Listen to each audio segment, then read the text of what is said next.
A transatlantic flight from Amsterdam to New York and back releases about 2 tons of CO2 per passenger. Not the whole plane, per person.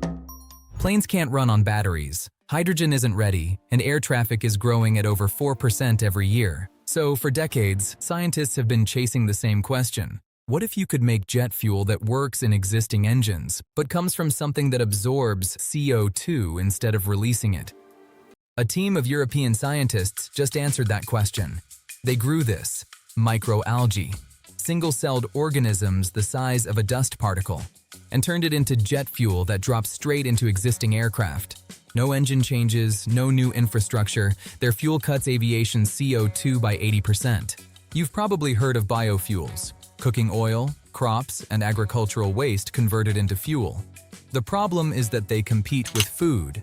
They need farmland, and there simply isn't enough of it to fuel global aviation. But microalgae are a completely different category. They don't need farmland, they don't need clean water. The only things they need to thrive are sunlight, water, CO2, and nutrients. That's it.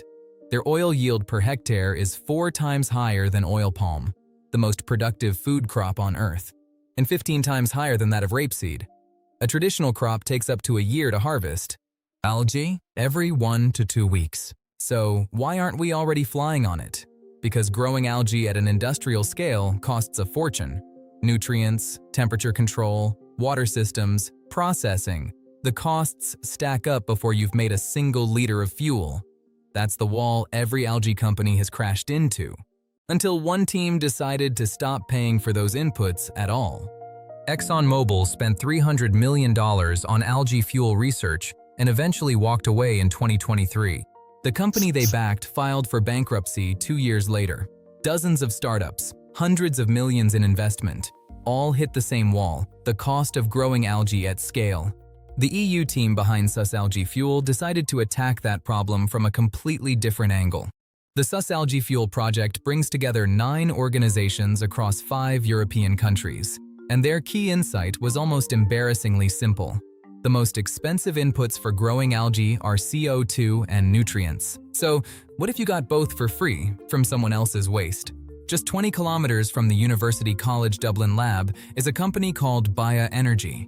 They take in food waste, agricultural residues, and organic material, and convert them into 120 gigawatt-hours of biogas per year through anaerobic digestion. That process produces 2 byproducts that almost everyone discards: carbon dioxide and a nutrient-rich liquid called digestate. For microalgae, those waste products are exactly what they need to grow. The SusAlgae Fuel team pipes both directly into their cultivation system. The algae absorbs the CO2, consume the nutrients, and multiply. What they've created is a closed loop. The biogas plant's rubbish becomes the algae farm's fuel, and costs drop on both sides simultaneously. A win-win for the waste industry and, of course, a win for aviation. So you've grown your algae. Now what? Once they reach peak oil content, the algae are harvested and dewatered, leaving a dense oil-rich biomass. That oil gets extracted, then sent through hydroprocessing. Hydrogen reacts with the algae oil under high pressure, converting the fatty acids into clean hydrocarbon chains. The result is a fuel chemically almost identical to conventional jet kerosene. Now you might ask, does algae fuel release CO2 when it burns? Well, yes, it does. But here's what makes it fundamentally different from fossil kerosene. That CO2 was never underground. The algae pulled it out of the atmosphere while it was growing. When the fuel burns, it returns that borrowed carbon so nothing new is added to the system. Whereas fossil kerosene is a one-way door. It releases carbon locked underground for millions of years.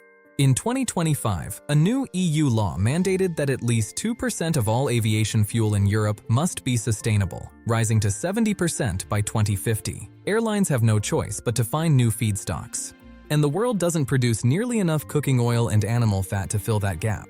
Algae is the one feedstock that can genuinely scale. No farmland, no fresh water, no food competition. The biology is exceptional. The science is proven. The companies that tried to brute force it failed. That's a real warning. But SusAlgae Fuel isn't brute forcing anything. They're building a closed loop from waste that already exists. That's a fundamentally smarter game. The science works, the biology works, the The only thing left to solve is the economics, and from what I've seen, that race is already underway.